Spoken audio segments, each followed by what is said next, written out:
உலகெங்கிலும் இருந்து இந்த நிகழ்வை பார்த்து கொண்டிருக்கின்ற சன் தொலைக்காட்சி நேயர்களுக்கு அன்பின் வணக்கம்.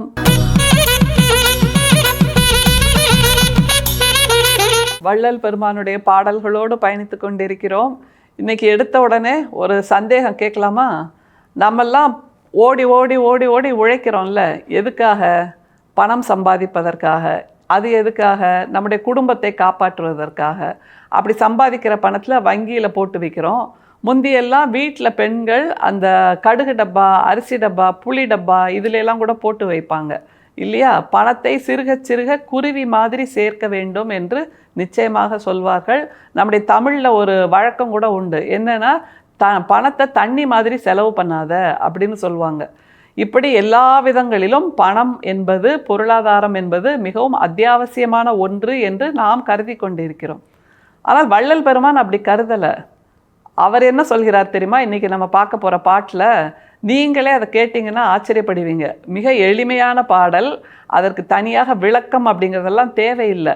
முதல்ல பாடலை பார்த்துடலாமா? அதுலேயே அவர் சொல்கிறார் தெளிவாக, அவருக்கு கிடைத்த பணத்தை அவர் என்னவெல்லாம் செய்தார் அப்படிங்கிற ஒரு பட்டியல் கொடுக்குறார் பாருங்களேன்.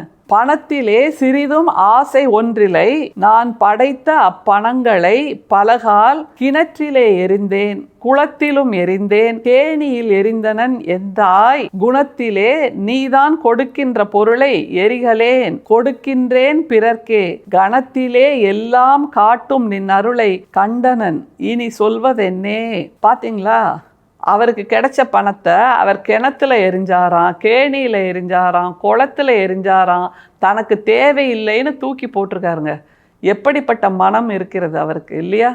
துறவு நிலை என்று இதைத்தான் நாம் சொல்கிறோம். எதற்குமே ஆசைப்படாத அல்லது தனக்கென்று எதையும் வைத்து கொள்ளாத நிலையில்தான் அவர் அந்த சத்திய தர்மசாலையை உருவாக்கினார். எப்படிப்பட்ட ஒரு அற்புதமான அமைப்பு! இன்றளவும் 2 நூற்றாண்டுகளை கடந்தும் அந்த அமைப்பு இன்றளவும் உறுதியாக இருக்கிறது என்றால் அதற்கு அவர் செலவிட்ட பணம் காரணமல்ல, அவர் கொடுத்த தத்துவம் தான் காரணம். அந்த சத்திய தர்மசாலையை வெறும் மண் சுவற்றினால், ஓலை குடிசையால், ஓலை கீற்று வேய்ந்து தான் அவர் உருவாக்கினார். ஆனால் இன்றைக்கு அது பெரிய கட்டடமாக உயர்ந்து நிற்கிறது.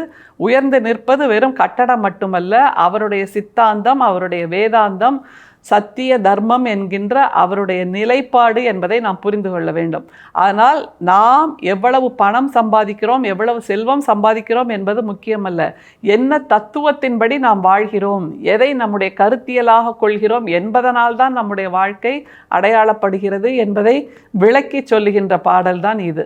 திரும்ப ஒரு தடவை படிக்கலாமா? அவர் என்னவெல்லாம் செய்தார் பணத்தை அப்படின்னு சொல்கின்ற அந்த பாடல். பணத்திலே சிறிதும் ஆசை ஒன்றிலை, அதுதான் மிக முக்கியமான ஸ்டேட்மெண்ட். பணத்தில் சிறிதும் ஆசை, பணத்திலே ஆசை ஒன்றிலைன்னு சொன்னால் அது வேற. ஆனால் சிறிதும் ஆசைங்க, கொஞ்சம் கூட இல்லை, இம்மி அளவு கூட இல்லை, கடுகளவு கூட இல்லை, அயோட்டா கூட இல்லை அப்படிங்கிறார்.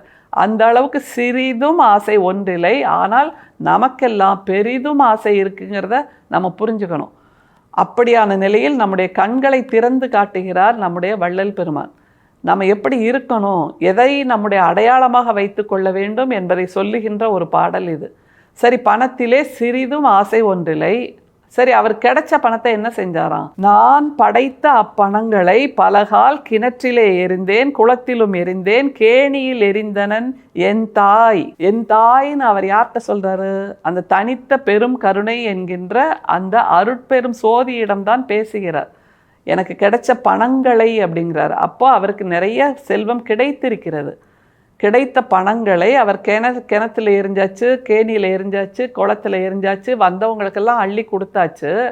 ஆனால் எதை தன்னுடைய பெரும் செல்வமாக அவர் பொத்தி வைத்து கொண்டார், சேர்த்து வைத்து கொண்டார்.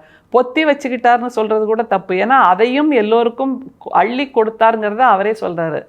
ஆனால் எதை அவர் பெரும் செல்வமாக கருதினார்ங்கிறத சொல்றாரு பாருங்க. என் தாய், குணத்திலே நீதான் கொடுக்கின்ற பொருளை எரிகலேன், கொடுக்கின்றேன் பிறர்க்கே. இதுதான் மிக முக்கியம். குணத்திலே நீதான் கொடுக்கின்ற பொருளை அப்படின்னா என்ன குணத்தை கொடுத்தார் அந்த அருட்பெரும் சோதி?